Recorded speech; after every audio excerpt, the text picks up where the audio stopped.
A night indoors just might be the way to go. Much needed rain has been coming down in Colorado, and Chief Meteorologist Mike Nelson with those details tonight. Mike?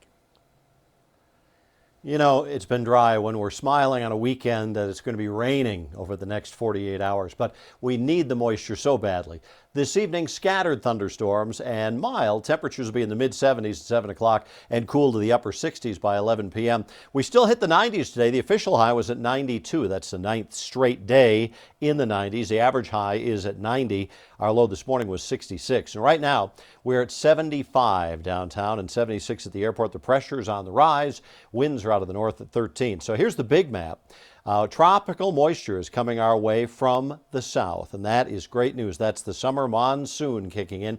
Overnight tonight, the showers will diminish on the plains, but continue west of the Continental Divide into the early morning hours, and low temperatures will be comfortable. Here's what we expect for rain through the weekend. It's impressive, especially over southwestern and southern Colorado, with over an inch of rain expected, and with the drought conditions the worst in those areas.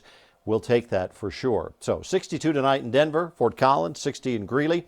Out in the plains, 71 at Lamar. In the mountains, Leadville at 42. And then tomorrow, they climb up to around 60 in Leadville, which is going to be very comfortable if you're heading up that way, except definitely take the rain gear. And look at the difference on the plains. Only 87 for Fort Collins, Denver, 88 in Greeley.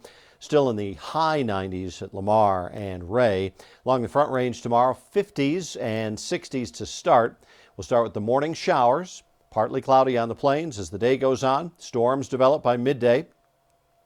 And later in the afternoon, much like today, storms with some locally heavy rain possible, mainly along and just to the east of the Continental Divide. Farther to the east and south, isolated storms and hot temperatures. Front range numbers are going to be rather enjoyable, just in the mid to upper 80s most locations along the I-25 corridor. In the 60s in the mountains, except Winter Park and Keystone, just in the 50s, and 90s farther out to the east. Tonight, 62, scattered storms and mostly cloudy. For tomorrow, not as hot. Storms likely in the afternoon, a high of 87. Looking ahead, we'll stay in the 80s for a while. Sunday afternoon storms likely again with 85. Maybe a little less in the way of storm coverage Monday and Tuesday, but still in the 80s. And then by Wednesday, Thursday, hotter again with mid-90s expected by next Thursday. Hopefully you get some good showers out of this over the weekend. We could certainly use the moisture, and for the first time in several weeks, it looks like many of us will get it.